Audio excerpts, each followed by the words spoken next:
Ya, minggu lalu ya kita sudah membicarakan mengenai apa itu statistik, ya, pengertian daripada statistik. Ya. Nah, salah satu pengertian atau definisi statistik yang paling populer itu sebutkan bahwa katanya statistik adalah mathematical methods to collect, organize, summarize, and analyze data. Sudah kita sampaikan minggu lalu ya. Jadi artinya bahwa statistik itu adalah suatu metode matematika, ya, metode bersifat matematis untuk mengumpulkan data, ya, mengorganisir data, meringkaskan, summarize, meringkaskan data, dan menganalisa data. Nah, kita juga sudah membicarakan pada minggu lalu bahwa dari mana data itu diperoleh dan kenapa statistik itu diperlukan.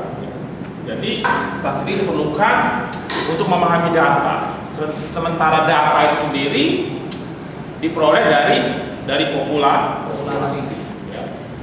Baik secara langsung dengan bertanya satu persatu gitu ya kepada setiap anggota populasi yang namanya adalah ada ingat? Sensus. Saya bertanya secara langsung kepada setiap anggota populasi yang namanya sensus, ataupun secara tidak langsung dengan menggunakan atau menarik sampel, ya, secara tidak langsung kita menarik sampel, yaitu wakil-wakil daripada anggota populasi. Jadi kalau kita seorang nanti melakukan populasi, ya, maka kita menarik sampel di sini. Ini misalnya ada anggota populasi jumlahnya besar, misalnya ya, maka kita bisa mengambil beberapa anggota populasi masuk ke dalam sampel yang jumlahnya lebih sedikit. Ya. Artinya bahwa ketika kita menarik sampel, ya, dari populasi, tujuan kita adalah untuk mendapatkan data. Ya. Mendapatkan data. Nah, pertanyaan sekarang adalah bagaimana cara kita menarik sampel ini? Bagaimana cara kita memilih, ya, anggota populasi ini untuk menjadi anggota sampel? Pada kuliah lalu kita sudah membahas bahwa ada dua cara, ya, cara menarik sampel.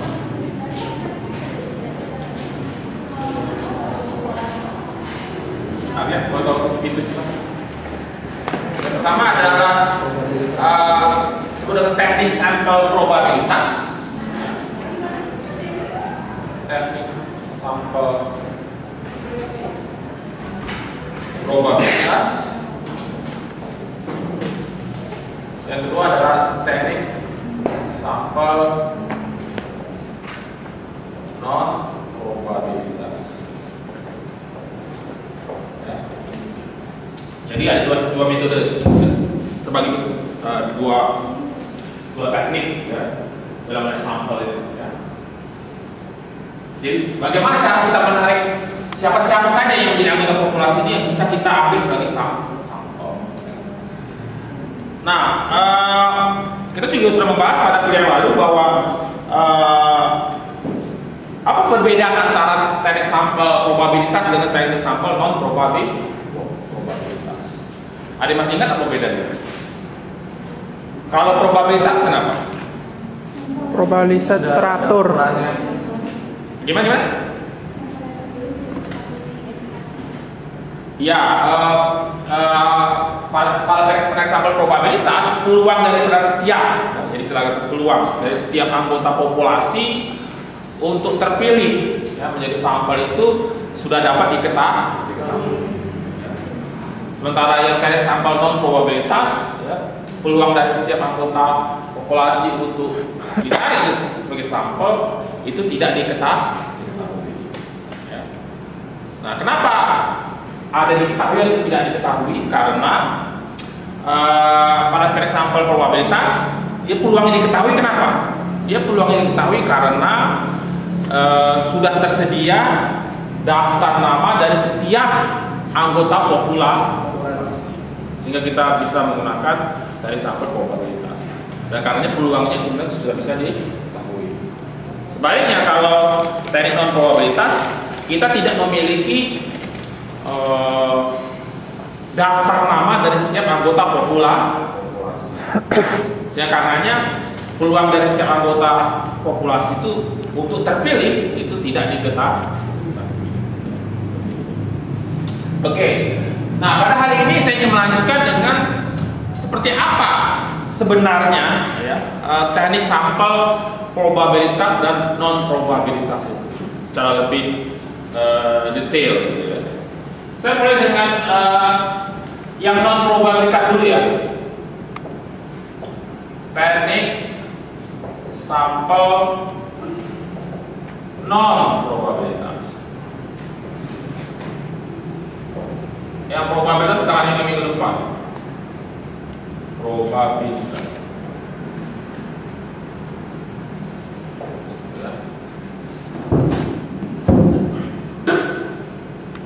Nah, sekali lagi saya tegaskan bahwa pada teknik sampel dan probabilitas ini peluang dari setiap anggota populasi untuk terpilih sebagai sampel itu tidak diketahui. Oke. Lantas ada bagaimana caranya? Bagaimana caranya kita menarik sampel dengan menggunakan teknik ini?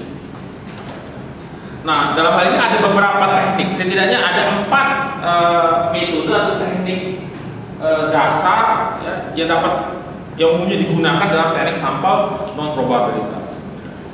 Yang pertama adalah apa yang disebut sebagai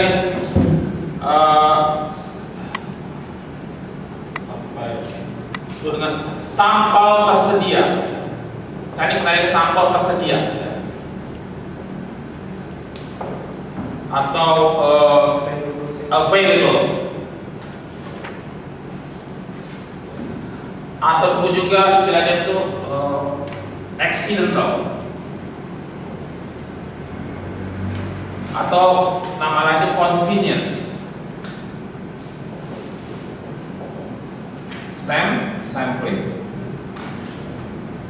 Jadi istilahnya ada available sampling, accidental sampling, atau convenience sampling.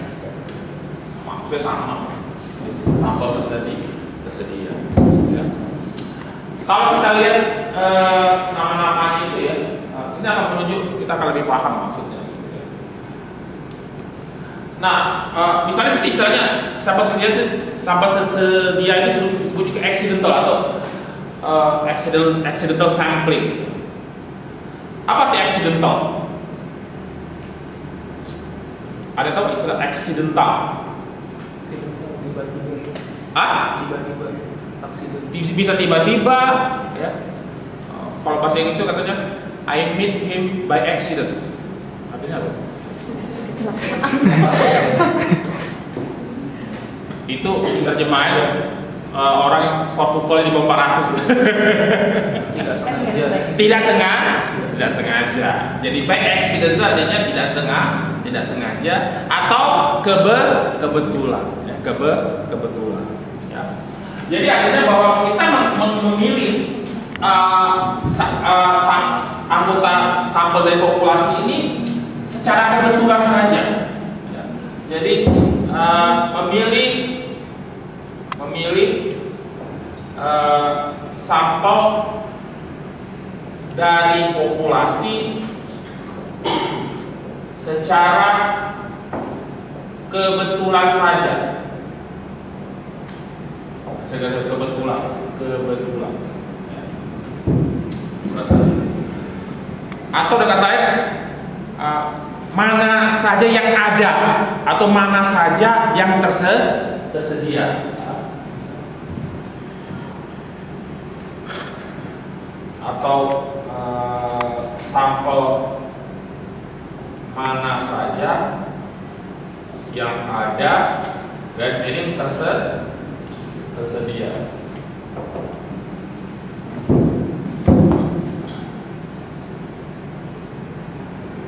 Misalnya ya, Anda ingin melakukan penelitian terhadap populasi, yaitu seluruh mahasiswa mercu Buana yang saat ini mungkin jumlah sekitar 20.000 ya, mahasiswa. Nah, dari 20.000 itu tentu Anda mungkin sulit untuk nggak punya daftar nama dari seluruh nama-nama anggota populasi jumlahnya 20.000 itu. Maka Anda tidak mungkin untuk melakukan teknik sampel probabilitas. Maka Anda memilih teknik sampel non probabilitas. Nah, dalam hal ini, bagaimana cara Anda menarik sampel? Kalau Anda menggunakan sampel tersedia, maka Anda datang saja ke kampus ini, karena di sini adalah tempat mahasiswa coba berkumpul. Yang terbesar itu ada di Meruya. Dan Anda cari siapa saja yang ada, siapa saja yang tersedia. Misalnya Anda datang ke atrium, di atrium ada mahasiswa nongkrong 20 orang, 20 orang itulah yang diambil sebagai sampel. Anda ambil datanya dengan cara misalnya memberikan kuesioner dan meminta mereka untuk mengisinya, atau mewawancarai mereka.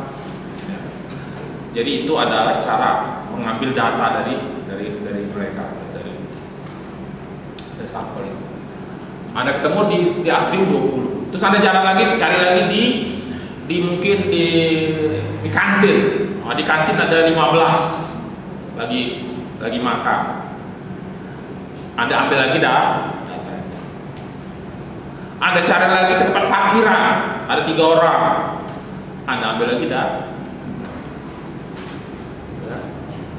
Artinya Anda siapa saja yang ada tersedia pada saat ini, dia menjadi sampel. Ini disebut dengan teknik sampel tersedia atau accidental, karena kebetulan dia ada di sana, dia kemudian menjadi sampel. Maka disebut juga convenient sampel, karena cara ini yang paling gampang. Convenient itu artinya nyaman. Teknik penarikan sampel yang nyaman. Nyaman itu artinya kan nggak susah-susah, mana aja yang ada tersedia itu diambil, kan nyaman gitu. Dan paling mudah. Sering orang kemudian menganggap cara ini yang salah, itu menggunakan istilah ini kan namanya ngambil sampel secara random, secara acak. Itu yang ngawur. Bukan itu bukan ini cara ini bukan random, bukan acak. Kalau random itu dia bagian probabilitas. Ini disebut dengan accidental sample atau convenient sample atau available sampling. Nah, dari berbagai macam teknik penarikan sampel yang ada, maka yang teknik penarikan sampel tersedia ini adalah yang paling lemah untuk menghasilkan data yang akurat. Artinya ketepatannya itu paling rendah. Kenapa? Karena dia, saya katakan pada pukul yang lalu, karena dia tidak representatif. Ya, karena dia tidak representatif mewakili populasi. Mengapa? Karena populasi ini pada dasarnya homogen. Hetero. Populasi itu hetero, macam-macam. Saya kasih contoh. Misalnya kalau Anda menggunakan sampel tersedia, dia tidak sulit untuk mewakili bersifat representatif terhadap sampel yang hetero. Misalnya nih, Anda kebetulan datang tadi pertama ke atrium, ada 20 orang mahasiswa. 20 orang itu mahasiswa itu ternyata adalah mahasiswa semester baru semua. Kebetulan cewek semua itu. Nah, Anda ambillah sampel yang 20 orang ini mahasiswa baru, cewek semua. Dari fakultas, misalnya semuanya dari fakultas ekonomi atau akuntansi. Terus Anda datang ke kantin, ada 15 orang, semuanya dari mahasiswa fakultas ekonomi lagi. Misalnya ke kantin ke tempat parkiran dia cari lagi, ada 5 orang, semuanya dari fakultas ekonomi juga. Mungkin hari itu ekonomi lagi banyak-banyak kuliah gitu. Yang lain mungkin lagi sedikit kuliah gitu, sehingga nggak datang ke kampus. Akibatnya Anda menarik data dari populasi yang hanya mewakili pandangan mahasiswa fakultas ekonomi. Vkom nggak masuk, teknik nggak masuk, fasilkom nggak masuk, banyak yang tak terwakili pandangan. Jadi dia tidak representatif. Jadi dengan menggunakan sampel tersedia itu sering kita hanya kemudian memilih ya sampel yang itu saja, atau hanya karena kita di misalnya kampus itu banyak sekali berapa fakultas, berapa program studi, ada yang semester 1 sampai semester 8, semua itu harus terwakili semua. Jadi sampel tersedia itu sering tidak mewakili. Dulu pernah ada ceritanya kenapa kemudian sampel tersedia ini tidak patut menghasilkan hasil kesimpulan yang tepat. Ya. Pernah dulu pada tahun 1920 di Amerika itu orang melakukan penelitian ya, terhadap siapa partai politik yang dipilih ketika itu. Penelitian ini kemudian karena pada waktu itu ada kampanye partai, salah satu partai Republik misalnya, kemudian dia menyebarkan kuesioner kepada orang-orang yang ada di sekitar lingkungan kegiatan kampanye itu. Maka semuanya memilih Republik karena memang yang datang itu ada pendukung Republik semua kan gitu. Ya. Jadi akhirnya tidak menghasilkan data yang representatif. Ya. Yang kedua, ya, disebut dengan sampel terpilih. Atau disebut purposive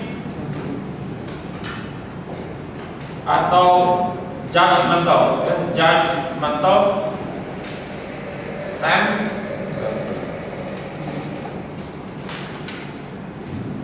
Nah, dimaksud dengan sampel purposive atau terpilih ini adalah memilih sampel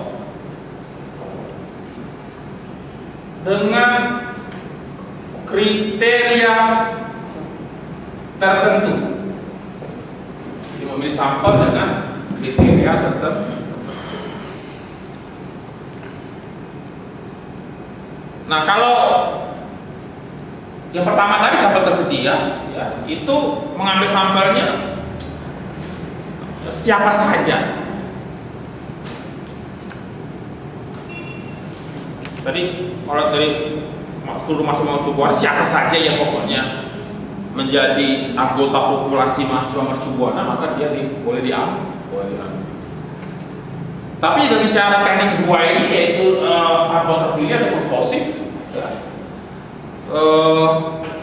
dia tidak siapa saja, tetapi harus ada kriteria tertentu, ya, yang ingin dipilih. Jadi menetapkan suatu kriteria tertentu.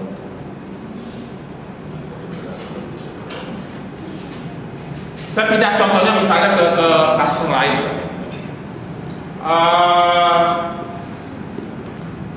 Misalnya suatu stasiun radio, dia ingin mengetahui seberapa suka audiennya itu terhadap acara-acara daripada radio bersangkutan. Mereka ingin tahu, suka nggak audiens saya ini dengan program yang disiarkan oleh stasiun radio ini selama ini. Maka mereka melakukan penelitian, melakukan bisa survei. Bisakah kemudian stasiun radio ini mengambil sampel kepada siapa saja orang yang kebetulan lewat di depan stasiun radio itu?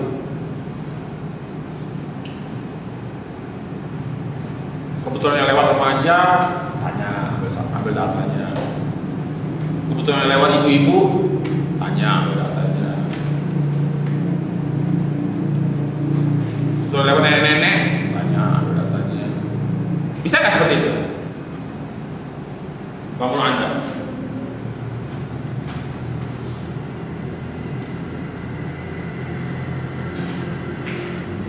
Bisa nggak? Kenapa? Ya, oke.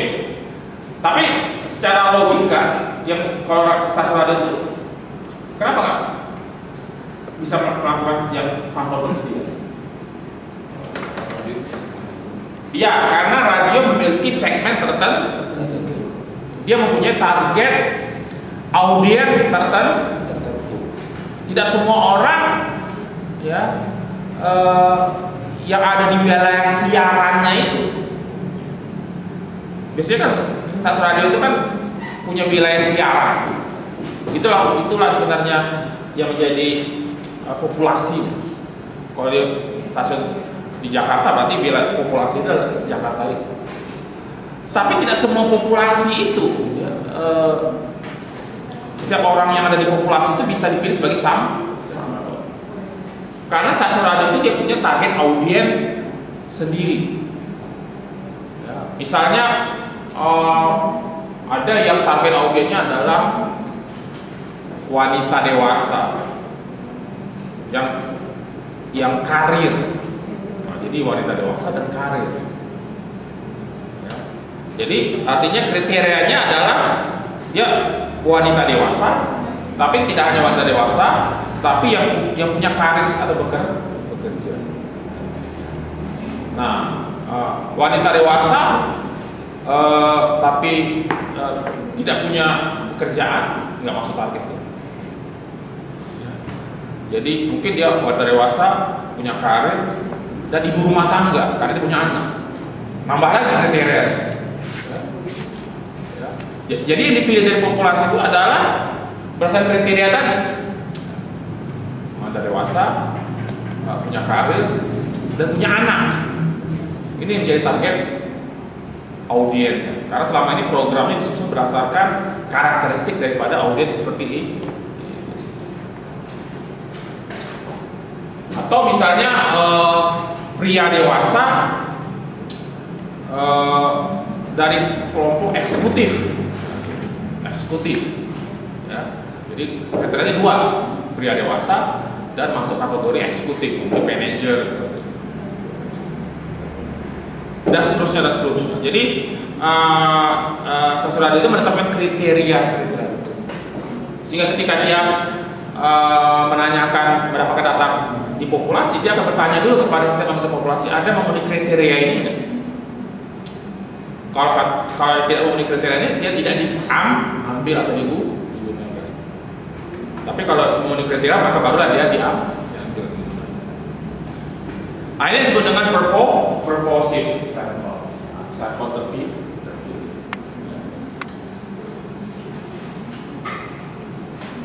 Yang ketiga adalah disebut dengan sampel kuota.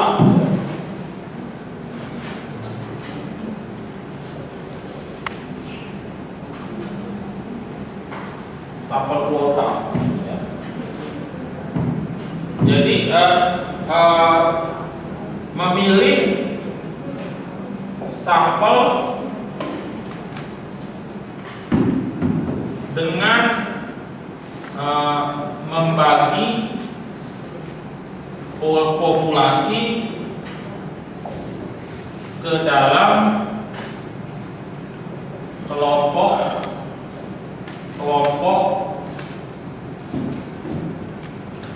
yang lebih homogen,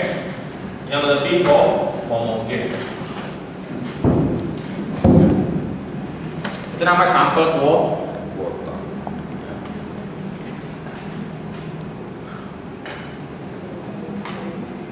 Nah, misalnya begini ya, kembali lagi misalnya Anda ingin melakukan penelitian terhadap 20.000 mahasiswa populasinya. Nah, Anda mungkin tidak punya data daftar nama dari setiap anggota mahasiswa percubuan dari 1 sampai 20 ribu. Tapi Anda punya data jumlah mahasiswa per fakultas. Nah, ada 7 fakultas. 7 fakultas. Anda tahu jumlah mahasiswa per fakultas ini. Misalnya fakultas ekonomi itu jumlah mahasiswanya ada sekitar sekian ribu atau 40% dari populasi mahasiswa, dari 40% dari keseluruhan mahasiswa bercukup. Anda tahu bisa Vkom 30%, fakultas lain sekian persen, fakultas lain sekian persen. Oke. Maka Anda memilih sampelnya tidak dari keseluruhan populasinya ini, tetapi Anda kelompok-kelompokkan dulu. Jadi bisa seperti ini. Ini tadi apa namanya, populasi ya. Maka Anda kelompokkan dulu. Misalnya di sini ada fakultas ekonomi. Ini ada 40%. Kemudian di sini ada Vkom 30%. Kemudian di sini ada Fasilkom 20%. Kemudian ada FTPD 10%. Dan lain-lain lah sisanya 70 lebih. Ini 10 aja.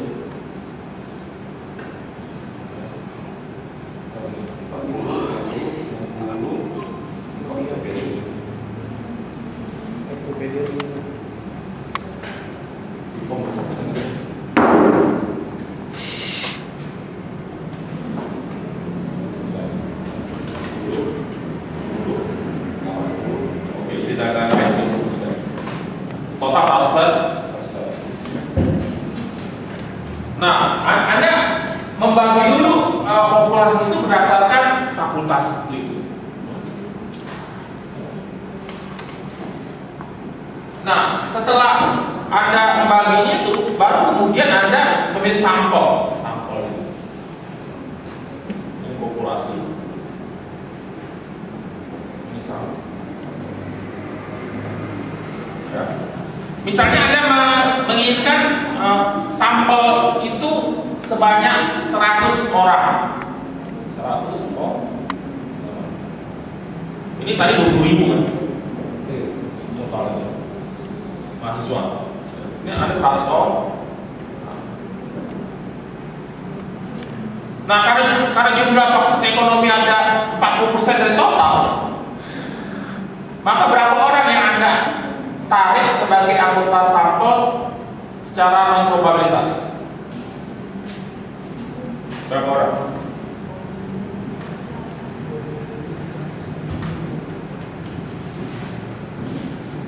Anda butuh 100 orang untuk sebagai sampel. Anda tahu bahwa fakultas ekonomi itu 40% daripada total populasi. 200 orang. Masa fakultas ekonomi masuk sebagai sampel? 200 orang, Pak. Kebanyakan, saya butuh cuma 100. Hah? Oh. Kan 20.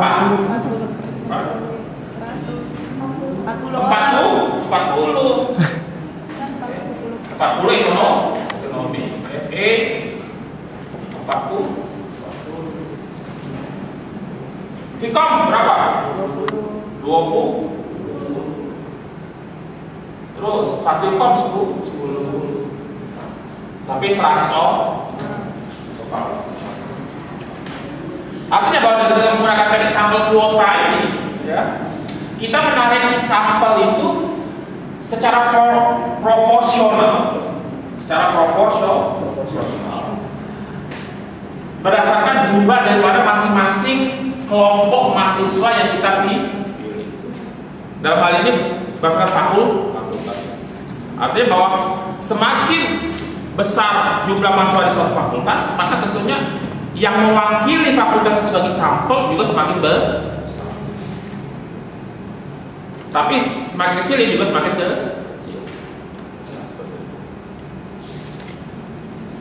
Jelas ya? Sampel kuota? Ada yang ditanyakan mengenai sampel kuota? Perhitungan apa aja? Kuotanya itu dari yang target 100 orang ke dua-duanya. Ya, jadi kita harus menentukan dulu berapa jumlah sampel kita. Saya ingin jumlah sampel saya 100. Ya, oke.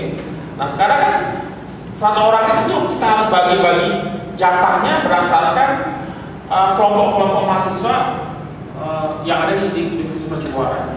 Kalau kita membaginya berdasarkan kelompok, berdasarkan fakultas, maka kita menggunakan berdasarkan jumlah mahasiswa di setiap fakultas itu. Karena FE 40% dari total, maka dia masuk 40. Jadi dia imbang dengan jumlahnya yang 40% itu. Kalau dia misalnya cuma katakan FTP 10%, berarti cuma 10. Jadi dia agak mulai lebih representatif sesuai dengan jumlahnya.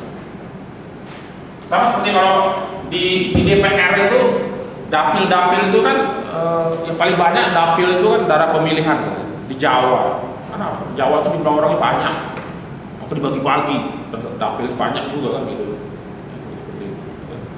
Tapi di misalnya di Kalimantan sedikit, maka dapilnya juga sedikit. Gitu. Jadi seperti itu.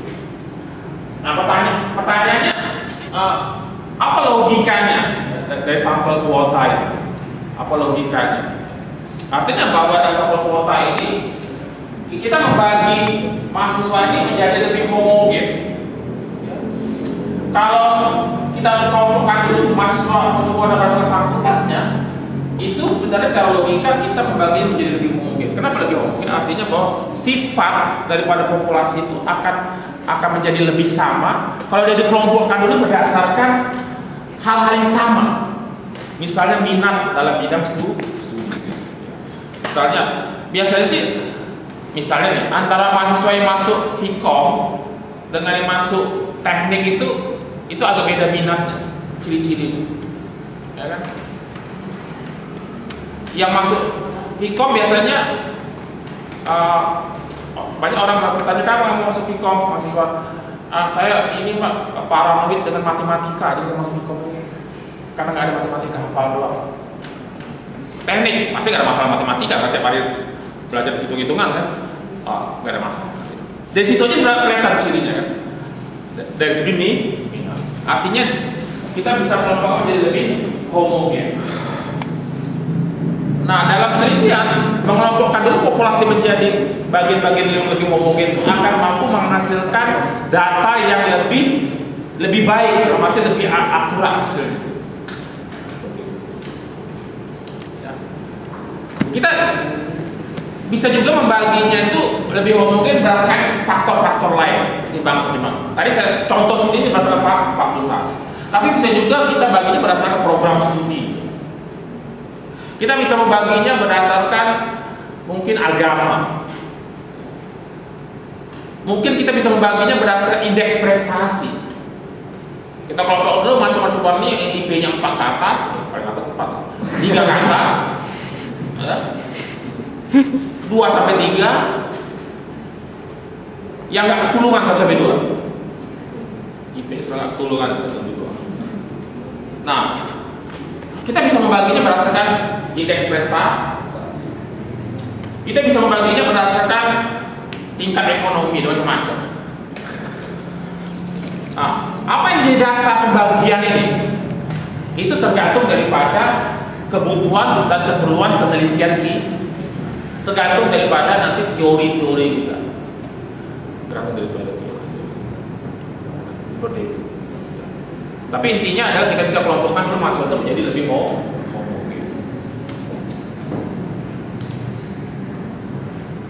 Oke, jelas ya yang sampel kuota.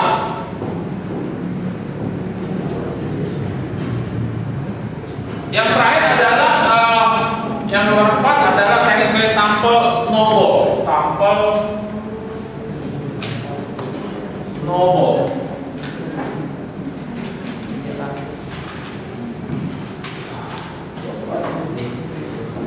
Snowball sampling. Apa itu snowball? Bola salju. Ada yang pernah lihat bola salju?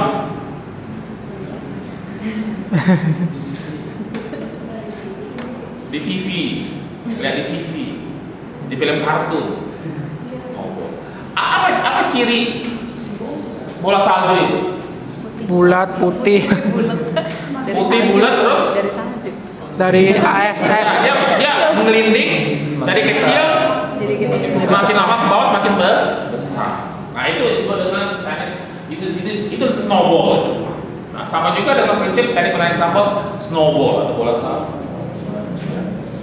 Nah kalau yang cara pertama sampai ketiga yang sudah saya bahas itu semuanya populasi jelas, dalam arti jelas orangnya, jelas keberadaannya. Tapi kalau dalam teknik yang sama snowball, populasi itu tidak jelas orangnya, tidak jelas keberadaannya. Loh kok bisa ya? Kok bisa? Nah, sering kita melakukan penelitian yang artinya apa yang kita teliti ini cukup sensitif bagi populasi kita, sehingga mereka tidak ingin terungkap jati diri mereka, sehingga tidak terungkap jati diri mereka. Mungkin Anda pernah dulu mendengar di media ada penelitian yang mungkin kontroversial, dan biasanya kalau yang kontroversial itu responden atau sampel itu atau dari populasi itu dia tidak ingin diketahui identitas. Misalnya meneliti mengenai apa ya kira-kira ya? Ada yang tahu? Sehingga kalau orang ditanya itu apa mengelak atau mungkin dia malu gitu. Ada yang tahu? Ya apa contohnya? Perselingkuhan. Perselingkuhan. Perselingkuhan. Oke, saya ingin meneliti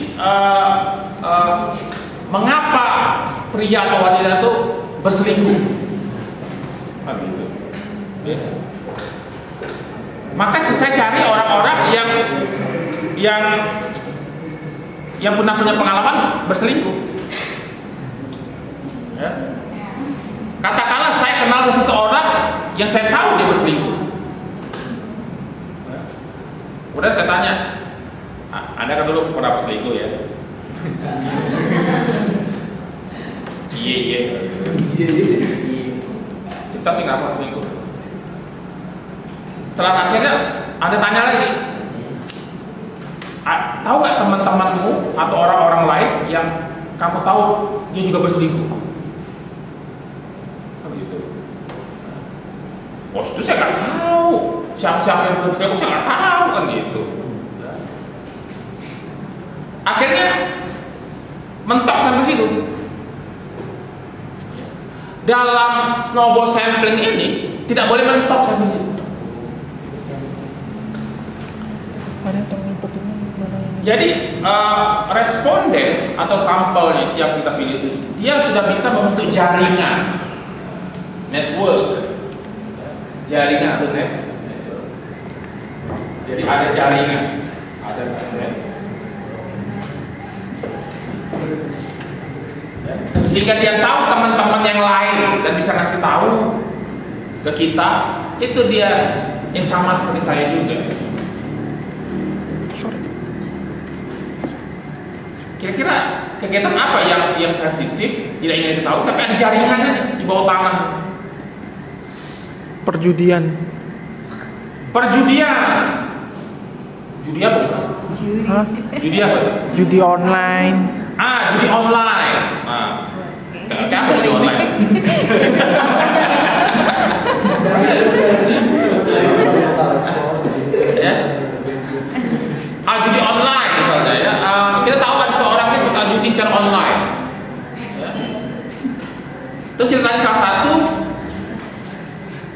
tanya, Anda tahu nggak teman lain yang juga suka judi online ya, jadi yang ada kenal?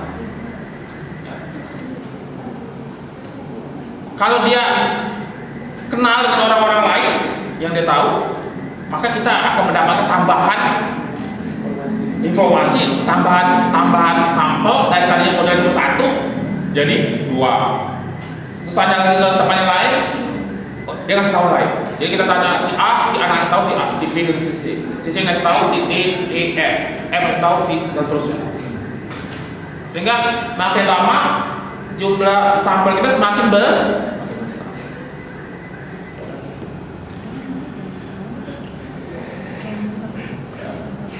Nah, jadi itu contoh snowball sampling. Seperti itu. Dulu misalnya di media massa ada berita salah seorang anggota partai tertangkap bersama seorang mahasiswi di sebuah hotel. Oh, ternyata dia mahasiswi. Terus ngapain dia sama dengan anggota partai ini kan gitu. Pernah nggak berita ya? Nggak pernah. Apa tuh nggak tahu. Ya. Oh, ternyata ini ada mahasiswi yang punya profesi ganda. Gitu ya. Nah, Anda sebagai peneliti tertarik ya, saya ingin bikin skripsi penelitian mengenai mahasiswi berprofesi ganda. Ganda. Anda tanya nih, yang mana ya Iya. yang punya profesi ganda? Kita selalu ganda, Pak. Kan nggak ada mahasiswi jalan-jalan ada profesi ganda, misalnya gitu nggak ada. Ganda, Pak, di PKK. Iya. Oh iya. Gandanya gimana? Ya, harus dijelaskan dulu kriterianya itu kan. Ganda campuran. Nah, maksudnya ganda yang tadi tuh. Anda harus cari satu orang. Biasanya kemudian mereka ini punya jaringan, gitu. Sesama teman lah. Ya, ternyata ketahuan, oh dari hasil wawancara itu ada sindikatnya gitu kan. Nah, jadi dari satu nanya lagi ke yang lain, dapatlah kita sampel yang lain. Semakin lama semakin banyak. Itu yang namanya snowball sampling. Jadi dia harus ada jaringan, dan kita yakin ada jaringan. Cancer, Pak, namanya, jangan snowball. Apa namanya? Cancer sampling. Oh, Kayak kenapa? kanker kan, Pak. Oh, kanker. Kan pengakar kemana-mana. Gitu ya. Kalau snowball kayaknya aneh. Oh gitu. Tapi sudah senang, langsung dua lagi. Selamat tahun.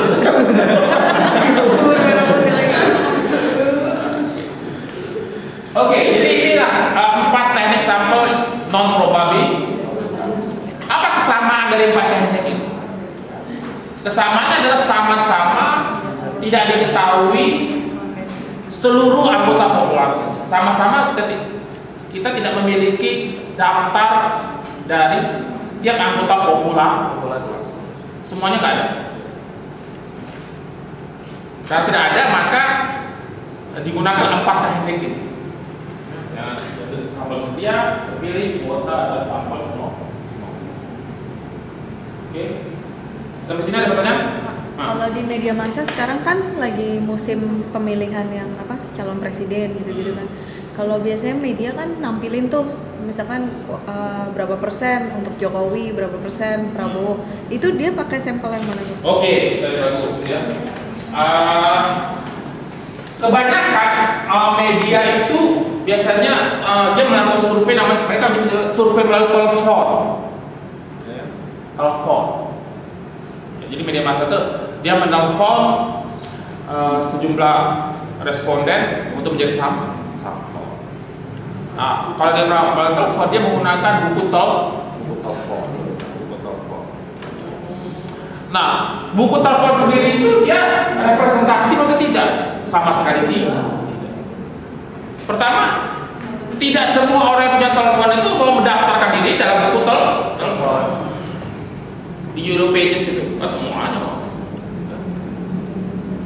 Karena Anda harus daftar dulu untuk ikut Yellow Pages. Atau jadi artinya harus mendaftar untuk masuk buku telepon, dan banyak juga orang yang nggak mau. Ya. Kenapa repot-repot daftar? Dan kedua, mungkin juga dia tidak ingin diketahui nomor teleponnya, karena kalau dia masuk situ, ya, namanya ada situ, orang nanti gampang telepon dia, dan dia ingin tidak punya privacy. Ya. Jadi artinya tidak representatif. Ya. Jadi kebanyakan daripada media massa itu menggunakan sampel tersedia. Ya. Biasanya melalui telepon. Dalam memilih orang-orang yang telepon itu pun juga mana yang dia suka saja, convenience, mana yang nyambung itu utamanya. Telepon nyambung, oh dia ada pada, tapi nggak nyambung lewat cari yang lain. Jadi mana ada yang ada saja. Jadi sering media itu mengatakan hasil penelitian kami mengatakan ini, dan memberi kesan seolah-olah sudah akurat. Ya. Nah, padahal itu tidak demikian. Itu berarti sampel apa Pak namanya? Sampel tersedia. Tersedia. Nah. Ada yang lain?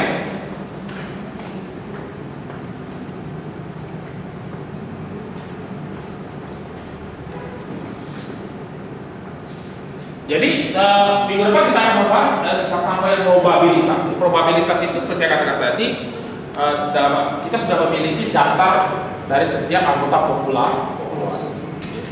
Nah, bagaimana kita kemudian memilih siapa yang menjadi sampel berdasarkan daftar nama yang sudah tersedia. Itu kata kita akan bahas dulu. Oke, kalau nggak ada pertanyaan, kita lanjutkan. Kita mungkin berusaha break dulu, kemudian kita lanjutkan.